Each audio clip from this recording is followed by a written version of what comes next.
There are stories about warriors who conquered kingdoms, stories about gods who shook the heavens. But this is a story about a man who tried to conquer death itself with nothing but music.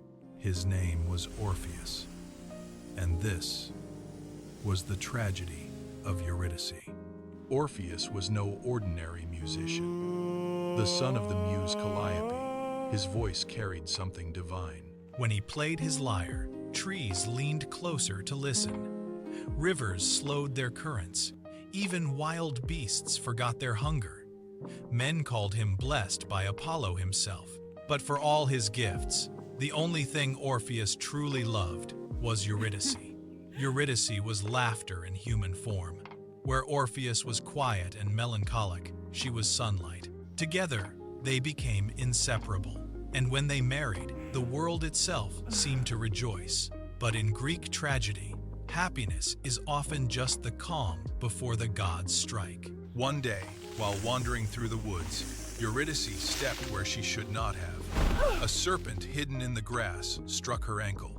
The poison spread quickly. Orpheus arrived only in time to watch her fade from the world.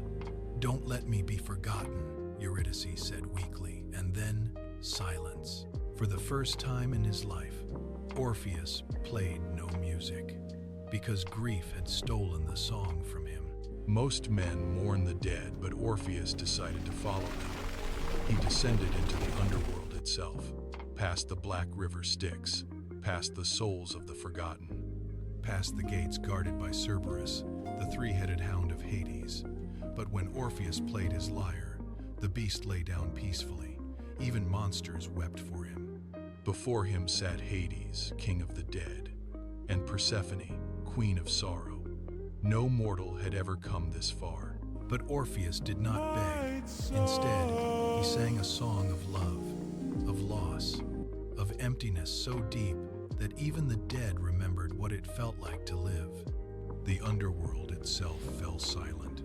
The tormented stopped screaming. The rivers stopped flowing. And for the first time in eternity, Hades pitied a human being. Hades said, "This is your decree. "You may take Eurydice back, but there is one condition. You must walk ahead of her as you leave the underworld. You cannot I look gave back at you her, this not chance. once, until both of you Now reach the play." world above. If you do, she will be lost forever." So Orpheus began to climb, one step after another. He could hear nothing behind him. No footsteps, no breathing, only silence, and silence breeds doubt. As he neared the light, dread consumed him. Then finally light. The world above was only steps away. Orpheus crossed into daylight. But Eurydice had not yet fully emerged, and in that single terrible moment, he looked back. There she was, pale, beautiful, almost home.